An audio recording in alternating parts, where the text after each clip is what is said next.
अच्छा, आज की अपनी हम इस क्लास में बात करने जा रहे हैं आज के समय की टेक्नोलॉजीज़ की।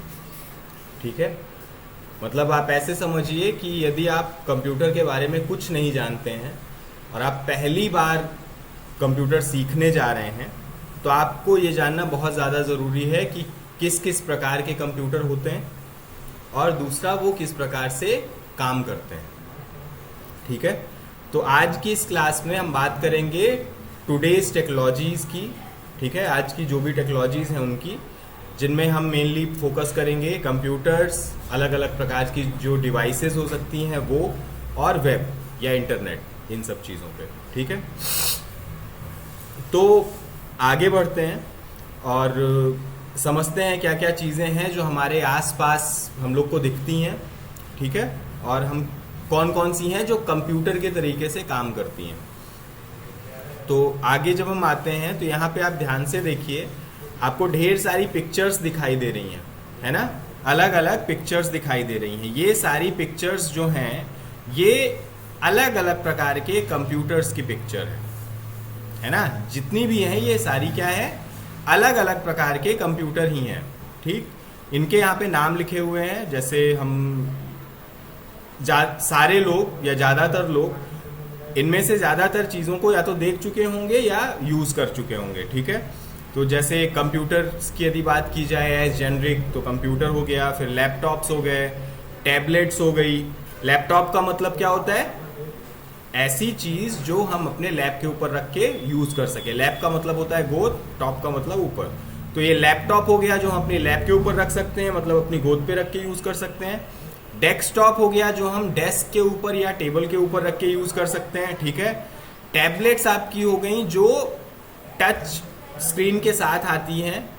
फ़ोन से इनका जो साइज़ है वो थोड़ा बड़ा होता है और हम टैबलेट में फ़ोन से थोड़े मतलब नोट्स वगैरह बनाने के लिए या थोड़े अलग यूजेस के लिए हम टैबलेट का यूज़ करते हैं मेनली। ठीक है।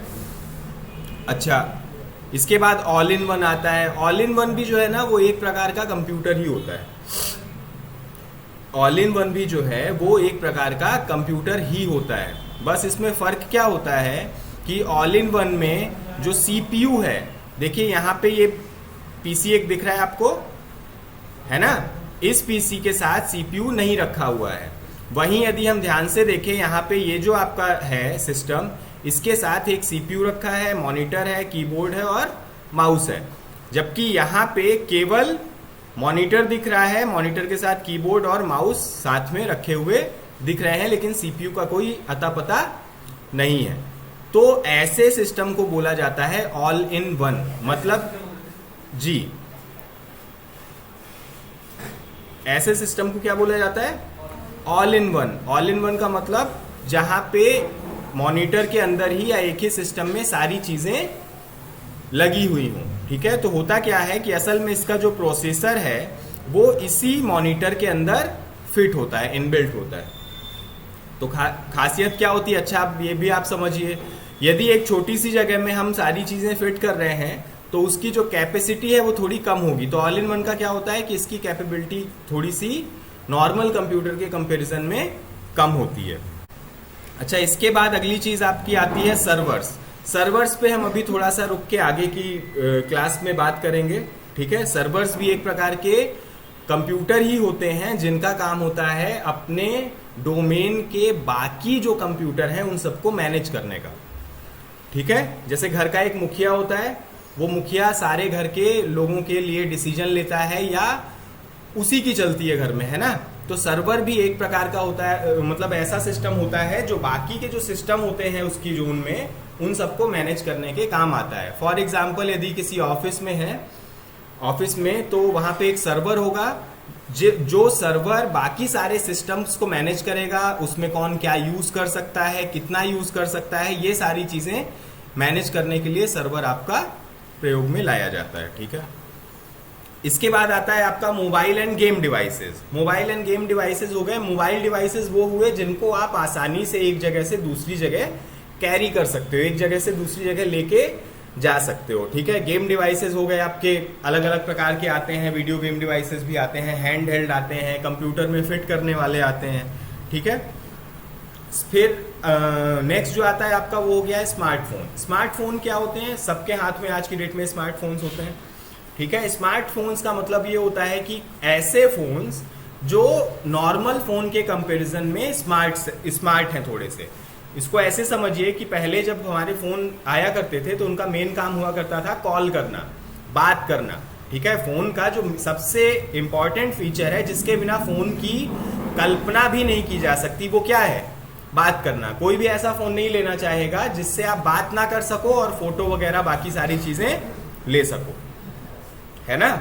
कि फोन ले लिया और हम उससे फोन नहीं कर सकते, बात नहीं कर सकते हैं, केवल हम उससे फोटो वगैरह खींच सकते हैं, वीडियो बना सकते हैं, ये डॉक्यूमेंट बना सकते हैं, ये सारे काम कर सकते हैं। कोई भी ऐसा फोन लेना चाहेगा? नहीं लेना चाहेगा, ठीक। तो स्मार्टफोन्स वो फोन होते हैं जो फोन तो होते हैं लेकिन उनमें हम और भी ढेर सारे काम कर सकते हैं। वो स्मार्ट होते हैं कई टाइप के काम करने के लिए, कैलकुलेशन करने के लिए स्मार्ट होते हैं, डेटा ट्रांसफर करना है एक जगह से दूसरी जगह उसके लिए स्मार्ट होते हैं, म्यूजिक प्ले करने के लिए स्मार्ट होते हैं, ठीक है। तो एक नॉर्मल फोन से ज्यादा स्मार्ट होते हैं, इसलिए उनको स्मार्टफोन कहा जाता है। अगला चीज आ गया है डिजिटल कैमरा। डिजिटल कैमरा क्या होता है? डिजिटल कैमरा भी एक टाइप का कंप्यूटिंग डिवाइस ही होता है, ठीक है, जो फोटो कैप्चर करने के काम आता है। अच्छा, डिजिटल कैमरे और नॉर्मल कैमरे में क्या होता है, डिफरेंस क्या होता है? नॉर्मल कैमरे में जो पहले आते थे रील वाले कैमरे, उनमें फोटो क्लिक की जाती थी, उसके बाद उसकी जो रील होती थी उसको निकाल के भेजा जाता था स्टूडियो में या लैब में और वहां से फोटो बन के आया करती थी। आज की डेट में डिजिटल कैमरे में क्या हो गया है कि आपने तुरंत फोटो क्लिक की और साथ ही के साथ आप देख सकते हो कि फोटो मेरी कैसी आई है। यदि अच्छी नहीं आई है तो आप दोबारा से एक फोटो और क्लिक कर सकते हो, ठीक है। तो डिजिटल कैमरा। इसके बाद फिर आया आपका पोर्टेबल और digital media players. Portable media player और डिजिटल मीडिया प्लेयर हो गए जिनकी मदद से हम गाने वगैरह सुनते हैं, ठीक है। सुनने के लिए आते हैं ना, आईपॉड वगैरह आते थे, MP3 प्लेयर्स आते हैं, तो ये सारे आपके compatible devices, sorry portable devices हो गए। फिर आता है आपका ई बुक रीडर। ई बुक रीडर का मतलब होता है कि ये एक प्रकार की बुक ही है, बुक का मतलब किताब, लेकिन ये इलेक्ट्रॉनिक फॉर्म की बुक है। इलेक्ट्रॉनिक फॉर्म से मतलब आप समझ सकते हैं डिजिटल फॉर्म की, मतलब इसके लिए हमें पेपर वगैरह की जरूरत नहीं पड़ती है। ये एक डिवाइस है जिसके अंदर आप ढेर सारी बुक्स स्टोर कर सकते हैं और इसको लेके एक जगह से दूसरी जगह जाया जा सकता है। और एक ढेर सारी किताबें हैं, आप जैसे आपका फोन है तो ई बुक भी एक फोन के जैसी डिवाइस होती है जिसके अंदर केवल बुक्स रखी जा सकती हैं, ठीक है, PDF फॉर्म में। और PDF फॉर्म में आप उसका एक अलग फॉर्मेट होता है उसमें, और उन बुक्स को आप जब चाहें तब रीड कर सकते हैं, उसमें हाईलाइट कर सकते हैं कहाँ तक पढ़ा है, क्या क्या पढ़ा है, ये सारे काम किए जा सकते हैं। इसके बाद आते हैं वियरेबल डिवाइसेस। वियरेबल डिवाइसेस आप लोगों ने शायद देखे हों, जैसे हाथ में पहनने वाली आज की डेट में वॉच आती है, ठीक है, तो वो आपकी पल्स वगैरह या आप जब वॉक करते हैं तो आपके हाथ की मूवमेंट से आपके बॉडी के बारे में आपको बताती है, ठीक है, कितने कदम आप चले, कितनों किलोमीटर चले आप, ठीक है, आज आपने कितना फैट लूज किया, ठीक। तो ये सारी कैलकुलेशन बताती है। और उसी टाइप के वियरेबल डिवाइसेस वो डिवाइसेस हो गई जो हैं तो कंप्यूटिंग डिवाइसेस, लेकिन उनको पहना भी जा सकता है, हाथ में पहन लिया, कुछ नेकलेस आते हैं आप गले में पहने रहिए, वो वहां से आपकी मेजरमेंट ले लेंगे, ठीक है, तो उनको कहा जाता है वियरेबल डिवाइसेस। लास्ट आ गया आपके गेम डिवाइसेस। गेम डिवाइसेस से यहाँ पे मतलब है कि जो कंसोल वगैरह आते हैं, ये देखिए यहाँ पे गेम डिवाइसेस रखा हुआ है, ठीक है। तो ये जो कंसोल वगैरह आते हैं, इन कंसोल वगैरह के साथ हम कंप्यूटर से जोड़ के या किसी मॉनिटर से जोड़ के हम गेम वगैरह जो खेलते हैं, तो वो गेम डिवाइसेस वो भी कंप्यूटिंग डिवाइस की तरीके से ही काम करते हैं। अच्छा, यहाँ हमने अलग अलग प्रकार के डिवाइसेस की बात की और हमने सबके लिए कहा कि ये सारे के सारे जो डिवाइसेस हैं ये एक कंप्यूटर की तरह काम करते हैं, लेकिन कंप्यूटर किस तरीके से काम करता है ये समझना थोड़ा ज्यादा जरूरी है और अभी हमने इसके बारे में कोई चर्चा नहीं की, ठीक है। तो अब हम अगली स्लाइड में चलते हैं और वहां पे हम समझेंगे कि कंप्यूटर किस प्रकार से काम करता है। अच्छा, उसको समझने के बाद आप रिलेट कर पाएंगे कि किस प्रकार से ये सारी डिवाइसेस भी एक प्रकार के कंप्यूटर का ही काम करती हैं, ठीक है।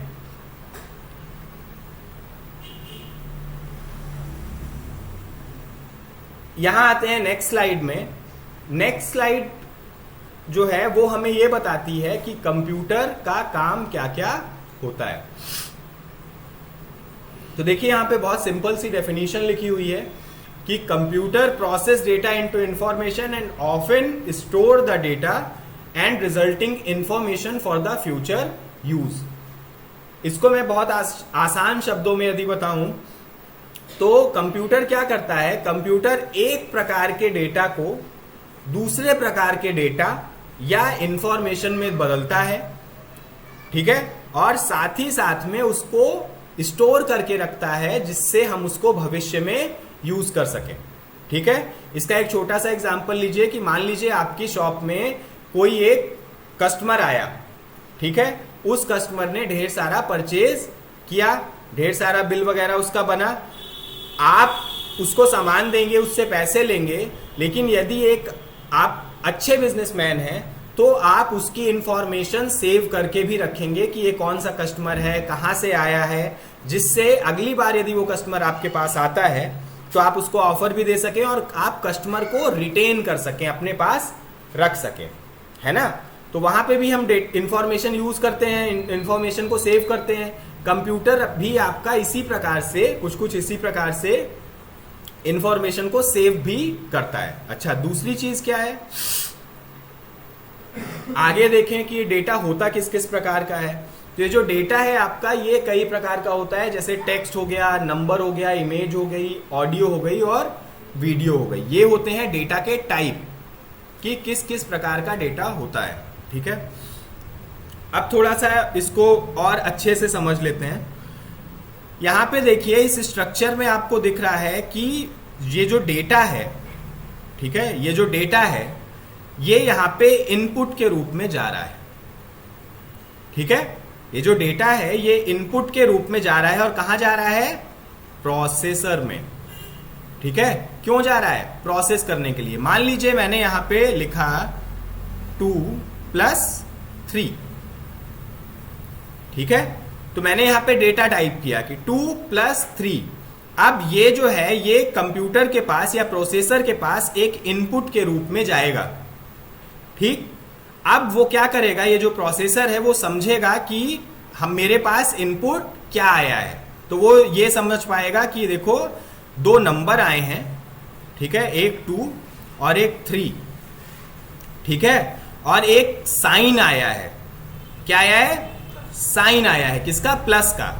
अच्छा, प्रोसेसर जो है वो प्लस के साइन को समझता है, उसको पता है कि चूंकि ये प्लस आया है तो इसका मतलब है कि इन दोनों नंबर्स को हमको जोड़ना है। तो वो अपना सारा जो भी उसके पास दिमाग है, ठीक है, या जो भी उसके अंदर फंक्शंस पड़े हुए हैं उनको यूज करके इन दोनों को जोड़ देगा, ठीक है। और जोड़ने के बाद आउटपुट के रूप में इंफॉर्मेशन हमको क्या देगा, 5, ठीक है। तो ये इनपुट क्या था, 2+3। प्रोसेसिंग क्या हुआ, जो यहां पे हमने कैलकुलेशन की 2+3 या प्रोसेसर ने कैलकुलेशन की, वो हुई प्रोसेसिंग। और इसके बाद जो रिजल्ट आया वो क्या हुआ, आउटपुट, ठीक है। अच्छा, इसी आउटपुट को हम भविष्य में यूज करने के लिए भी, मतलब भविष्य में यूज करने के लिए इसको स्टोर कर सकते हैं। मतलब मान लीजिए ये कोई कस्टमर है जिसको 2 लाख और 3 लाख रुपए दो बार, मतलब 2 बार में दिए गए, ठीक है। तो भविष्य में हम देख सकें कि कब उस कस्टमर को 5 लाख रुपए दिए गए, उसके लिए हम यहां पे स्टोरेज में भी इसको सेव कर देंगे, ठीक है। ये मान लीजिए स्टोरेज है आपका, तो यहां पे भी हम इसको सेव कर देंगे। अच्छा, फायदा क्या होगा कि जब हमें दोबारा से फिर से ऐसा ही कुछ करना है तो हम यहां से ना करके यहां से इसको उठा सकते हैं। मतलब इस इंफॉर्मेशन को यदि हमें देखना है तो हम उठा सकते हैं। अच्छा, इसका मैं एक आपको बहुत अच्छा सा एग्जांपल देता हूं कि डिजिटल कैमरा हम लेते हैं या फोन लेते हैं। आज की डेट में फोन सब लोग यूज करते हैं।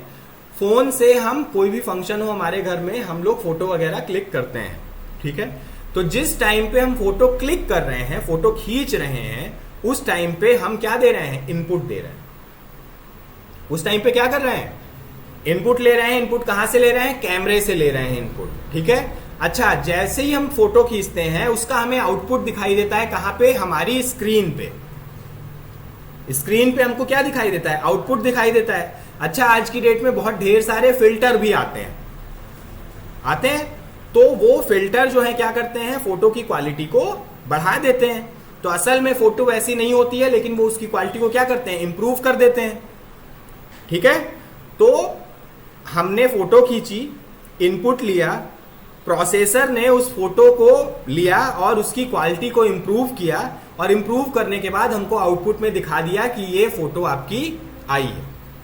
अच्छा, फोटो यदि सही आई है तब तो हम उसको सेव करते हैं, यदि फोटो सही नहीं आई है तो हम उसको डिलीट कर देते हैं। अच्छा, यदि फोटो हमने आज की डेट में सेव कर ली तो हम उसको 4 महीने के बाद यदि चाहें कि हाँ भाई मेरे बर्थडे की जो फोटोज हैं वो मैं देखना चाहता हूं, तो मैं दोबारा से उस बर्थडे की फोटो को उठा के देख सकता हूं। ठीक है, तो ये डिजिटल कैमरा भी जो आपका हुआ या जो आपका फोन हुआ, ये भी एक तरीके के यदि मैं कहूं कि कंप्यूटर का काम होता है इनपुट लेना, प्रोसेस करना, आउटपुट देना और स्टोर करना। ठीक है, तो आपका फोन भी काम कर रहा है बिल्कुल वैसे ही। ठीक है, यदि डिजिटल कैमरे की बात करें तो डिजिटल कैमरा भी काम कर रहा है बिल्कुल वैसे ही। फोटो उसकी मेमोरी कार्ड में स्टोर होती जाती है सारी की सारी। ठीक है, तो एक कंप्यूटर जो है वो इस प्रकार से काम करता है। इसकी आप आसान सी परिभाषा समझ सकते हैं कि कंप्यूटर जो है, कोई भी कंप्यूटिंग डिवाइस इनपुट लेती है, और इनपुट में क्या लेती है, डेटा, उसको प्रोसेस करती है डेटा को, और प्रोसेस करने के बाद उसका आउटपुट देती है, और आउटपुट में क्या देती है, इंफॉर्मेशन देती है। क्या देती है, इंफॉर्मेशन, और उसी इंफॉर्मेशन को हम स्टोरेज में सेव भी कर सकते हैं। इसके बाद जो अगली चीज आई कि हमारा डेटा टाइप कौन कौन सा होता है, किस किस प्रकार का डेटा हम प्रयोग में ला सकते हैं। तो यहां पे देखिए, पहला जो डेटा है वो होता है हमारा टेक्स्ट का। ठीक है, जहां पे हम कोई भी स्टोरी, कोई एप्लीकेशन, कोई लेटर, इस टाइप की जितनी भी चीजें हैं, कोई बुक, ये सारा किस टाइप के डेटा में आता है, टेक्स्ट। ठीक है, क्योंकि वहां पे टेक्स्ट ज्यादा होते हैं, वर्ड्स होते हैं, सेंटेंस होते हैं, स्टोरीज होती हैं। अच्छा, दूसरा टाइप का जो डेटा होता है वो होते हैं नंबर।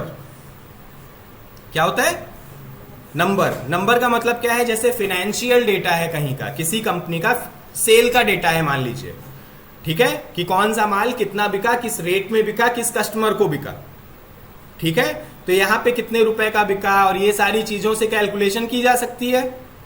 ठीक है, तो ये सारा डेटा जो है ये नंबर के फॉर्मेट में है। तो दूसरा टाइप जो हुआ डेटा का वो हुआ नंबर।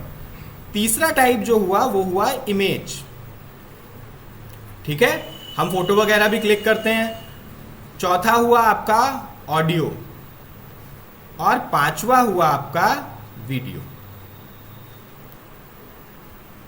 ठीक है, तो टेक्स्ट, नंबर, इमेज, ऑडियो और वीडियो। अब इधर हम बात कर रहे हैं कि यहां पे इंफॉर्मेशन आती है, तो इंफॉर्मेशन किस रूप में आती है। अच्छा, आप ये बताइए, यदि आप कोई एप्लीकेशन टाइप कर रहे हैं तो एप्लीकेशन आप टेक्स्ट के फॉर्मेट में टाइप करेंगे। ठीक है, इंटर जब इनपुट आप देंगे तो टेक्स्ट के फॉर्मेट में टाइप करना शुरू करेंगे। जब पूरी एप्लीकेशन कंप्लीट हो जाएगी तो वो किस फॉर्मेट में बनेगी, टेक्स्ट में ही बनेगी ना, टेक्स्ट में ही बनेगी। तो इंफॉर्मेशन भी जो है आपकी, उसके भी यही 5 प्रकार होते हैं, टेक्स्ट, नंबर, इमेज, ऑडियो और वीडियो। ठीक है, अच्छा, अब यहां पे एक क्वेश्चन आ सकता है कि यदि दोनों तरफ एक ही चीज है तो हम कैसे पता लगाएंगे, या फिर फर्क क्या है दोनों में, यदि दोनों तरफ एक ही चीज मिल रही है हमको। ठीक है, तो यहां पे जो डिफरेंस होता है वो होता है इस डेटा की क्वालिटी का। ठीक है, यदि आप टेक्स्ट की बात करें तो यहां पे टेक्स्ट का मतलब है कुछ भी, एनीथिंग। आपने लिख दिया एप्लीकेशन फॉर लीव, तो वो टेक्स्ट है। लेकिन यदि उसके नीचे आपने कोई टेक्स्ट नहीं लिखा तो वो एक प्रॉपर इंफॉर्मेशन हमको नहीं देगा। आपने केवल ऊपर लिख दिया एप्लीकेशन फॉर लीव, उससे कोई मतलब नहीं निकलेगा। उस एप्लीकेशन का यूज तभी हो सकता है जब आप उसको एक प्रॉपर फॉर्मेट में पूरा लिखें, नीचे साइन करें, अपना नाम लिखें, डेट डालें, सब कुछ। ठीक है, तो टेक्स्ट के लिए क्या है, यहां पे जो टेक्स्ट का डेटा है ये फाइनल आउटपुट है, मतलब ये पहले जो हम डेटा यहां पे एंटर कर रहे हैं इसका अच्छा रूप है। ठीक है, इसको ऐसे भी समझ सकते हैं कि जो डेटा होता है वो अनप्रोसेस्ड डेटा होता है, मतलब उस पर कोई काम नहीं किया गया होता है। जैसे हमने यहाँ पे एग्जांपल में लिया था 2+3, तो केवल रैंडमली हमने नंबर दे दिया कि 2+3। यहाँ पे हम ये भी कर सकते थे 2,70,038 प्लस 1,33,296। ठीक है, 2+3 तो बहुत आसानी से समझ में आ गया कि 5 होगा, लेकिन यहां पे समझ में हमें नहीं आसानी से हम कर सकते हैं कि क्या होगा इन दोनों का सम। हमने जस्ट रैंडमली दे दिया, तो ये जो है ये डेटा है। ठीक है, और प्रोसेस जब करेंगे तो इन दोनों को जोड़ देगा, और जो भी रिजल्ट आएगा वो हमारा क्या होगा, वो भी एक नंबर होगा, लेकिन वो हमारी होगी इंफॉर्मेशन। तो यहाँ पे जो हमें चीज समझ में नहीं आ रही है कि इन दोनों का जोड़ क्या होगा, वो चीज हमें इंफॉर्मेशन में समझ में आने लगेगी। यदि इमेज की बात करें तो जब हम कोई फोटो क्लिक करते हैं तो कई बार फोटो अच्छी नहीं आती है, लेकिन हम उसको फोन की मदद से या कंप्यूटर की मदद से उसकी क्वालिटी को इंप्रूव कर देते हैं। ठीक है, तो पहले वाली फोटो के कंपैरिजन में जो बाद में हम फोटोशॉप की मदद से या किसी भी ऐप की मदद से बनाते हैं, उस फोटो की क्वालिटी ज्यादा अच्छी होती है। ऑडियो है, ऑडियो यदि आपका रिकॉर्ड वगैरह है और आप ऑडियो की क्वालिटी इंप्रूव करना चाहते हैं तो आप ऑडियो की क्वालिटी भी इंप्रूव कर सकते हैं, उसे कट कर सकते हैं, क्रॉप कर सकते हैं। वीडियो में भी आप एडिटिंग कर सकते हैं। ठीक है, तो केवल फर्क इतना होता है कि डेटा का अच्छा रूप, मतलब अच्छी क्वालिटी वाला जो डेटा है वो इंफॉर्मेशन कहलाता है, या ऐसा इंफॉर्मेशन हम उसको कहते हैं जिससे कुछ मतलब निकल रहा हो। ठीक है, जिससे कुछ समझ में ना आ रहा हो वो डेटा, और जो आसानी से समझा जा सकता है उसको कहा जाता है इंफॉर्मेशन। ठीक है, तो कंप्यूटर की डेफिनेशन हो गई कि कंप्यूटर डेटा लेता है इनपुट के रूप में। ठीक है, कंप्यूटर इनपुट लेता है डेटा। ठीक है, डेटा को इनपुट लेता है, फिर उसे प्रोसेस करता है, फिर रिजल्ट जो है वो आउटपुट के रूप में देता है, जिसको हम कहते हैं इंफॉर्मेशन। उसी इंफॉर्मेशन को हम स्टोरेज में सेव भी कर सकते हैं। ठीक है, डेटा जो है वो text, number, image, audio, video, ये 5 प्रकार का होता है, और इंफॉर्मेशन भी जो है वो भी ये 5 प्रकार की होती है। केवल इंफॉर्मेशन का स्वरूप जो है वो डेटा से अच्छा होता है, इंप्रूव्ड होता है। ठीक है, तो ये भी हो गया। आगे बढ़ते हैं। यहां पे एक छोटा सा एग्जाम्पल है, इस एग्जाम्पल की मदद से आप समझ सकते हैं कि ये जो डेटा प्रोसेस और आउटपुट वाला फंडा है ये किस प्रकार से काम करता है। ठीक है, तो यहां पे ध्यान से देखिए, ये एक एग्जाम्पल है। इस एग्जाम्पल में ये समझाया गया है कि एक शॉपिंग मॉल में जो बिलिंग सिस्टम है वो किस प्रकार से काम करता है, और उसकी मदद से हम कैसे समझ सकते हैं कि हमारा कंप्यूटर कैसे काम करता है। ठीक है, तो मान लीजिए आपने मार्केट गए, शॉपिंग मॉल में, आपने वहां से कुछ शॉपिंग की। ठीक है, शॉपिंग जब की तो आप क्या करते हैं कि आप काउंटर पे जाके, कैश काउंटर पे जाके उसको अपना सारा सामान दिखाते हैं। वो एक बारकोड स्कैनर निकालता है और उसकी मदद से वो सारे प्रोडक्ट के पीछे जो बारकोड होता है उससे उसको स्कैन करता है, और जैसे जैसे वो स्कैन करता जाता है वैसे वैसे उस प्रोडक्ट की डिटेल उसके कंप्यूटर पे आती जाती है।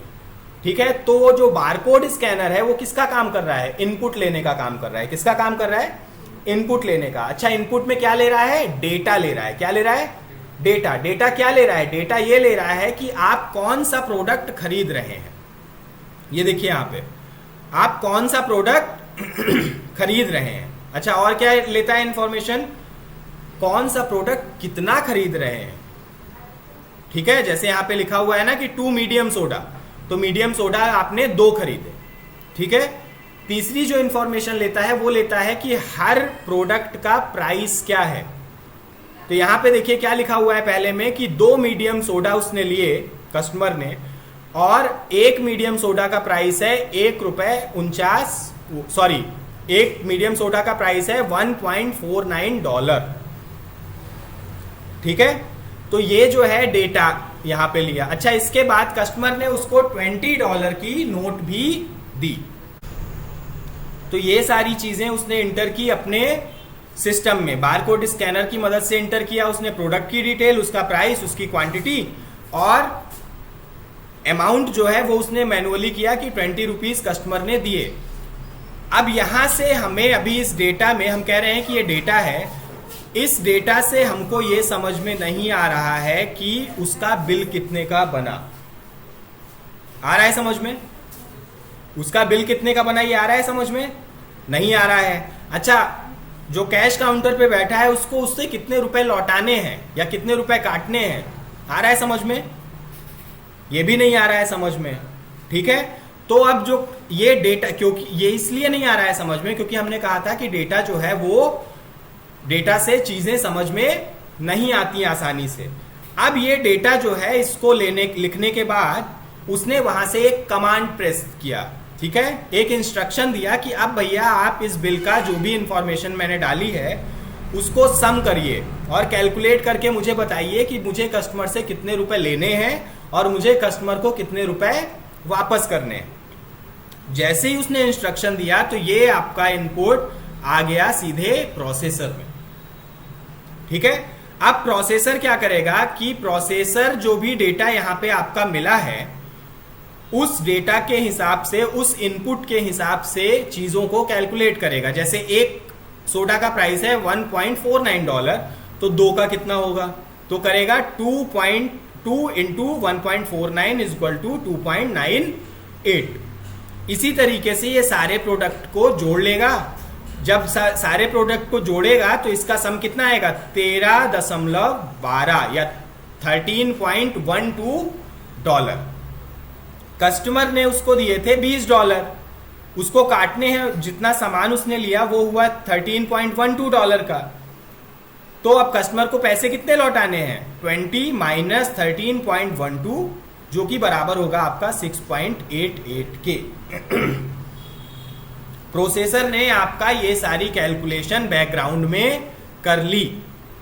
जब वो ये सारी कैलकुलेशन कर लेगा प्रोसेसर उसके बाद उसे रिजल्ट देना है। रिजल्ट देगा वो आउटपुट के रूप में। ठीक है, तो आउटपुट के रूप में उसने भेज दी ये इंफॉर्मेशन किसके पास, प्रिंटर के पास। किसके पास भेजी, प्रिंटर के पास। और साथ ही साथ में वो इंफॉर्मेशन उसको दिखाई देगी उसके डेस्कटॉप पे भी कि इनका सम इतना आया। और जब वो कमांड वहां से देगा तो ये प्रिंटर की मदद से ये एक बिल जो दिख रहा है आपको, ये बिल छप के आ जाएगा। ठीक है, अच्छा, अब ये जो बिल आया ये डेटा नहीं है, ये क्या है, ये है इंफॉर्मेशन। क्या है, अच्छा, क्यों है ये इंफॉर्मेशन, क्योंकि यहां पे हमें साफ साफ पता चल रहा है कि कौन से प्रोडक्ट कितने रुपए का है, टोटल कितना हुआ, कितना रुपए चेंज मिला, दुकान का नाम, सारी चीजें मिल रही है ना। तो इस बिल से हम आसानी से समझ सकते हैं कि भाई क्या है यहां पे यहां ऊपर डेटा में समझ में नहीं आ रहा था, अब इस बिल की मदद से हमें बहुत आसानी से समझ में आ सकता है। ठीक है, तो अच्छा, इसी इंफॉर्मेशन को हम अपने कंप्यूटर में सेव भी कर सकते हैं। तो भविष्य में मान लीजिए कोई कस्टमर आया और किसी प्रोडक्ट को लौटाने के लिए आया, रिटर्न करने के लिए, ठीक है, तो हम बिल में जाके अपने पुराने वाले हिस्ट्री में जाके और उसे चेक करके और तुरंत वहां से चीजें निकाल सकते हैं कि हमने किस प्राइस पे कस्टमर को ये सामान दिया था। ठीक है, आज की इस क्लास में हमने ये सीखा कि कंप्यूटर किस प्रकार काम करता है और साथ ही साथ में ये देखा कि हमारे आसपास कौन कौन सी कंप्यूटिंग डिवाइसेस मौजूद हैं। ठीक है, तो आज की क्लास के बाद हम आसानी से पहचान सकते हैं कि कौन सी डिवाइसेस हैं जो एक कंप्यूटर की तरीके से काम करती हैं और कौन सी डिवाइसेस हैं जो कंप्यूटर की तरीके से काम नहीं करती हैं। ठीक है, तो आज की इस पहली बेसिक क्लास के लिए इतना ही। इसके आगे वाली क्लास में हम ये देखेंगे कि input devices, output devices, processing devices और स्टोरेज डिवाइसेस ये कौन कौन सी होती हैं और ये किस प्रकार से काम करती हैं। साथ ही में हम ये भी समझेंगे कि web, internet, wired communication, wireless communication, अलग अलग प्रकार की वेबसाइट वगैरह ये सब किस प्रकार से काम करती हैं और इनके अलग अलग टेक्नोलॉजी, और इन सब चीज़ों को थोड़ा डिटेल में समझने की कोशिश करेंगे। तो आज के लिए इस क्लास में इतना ही। जल्द ही हम नए वीडियोस के साथ नई चीज़ें सीखने के लिए आपके सामने फिर से हाजिर होंगे। अनएक्सप्लोर्ड सॉल्यूशंस की तरफ से आप सबका बहुत बहुत धन्यवाद। नमस्कार।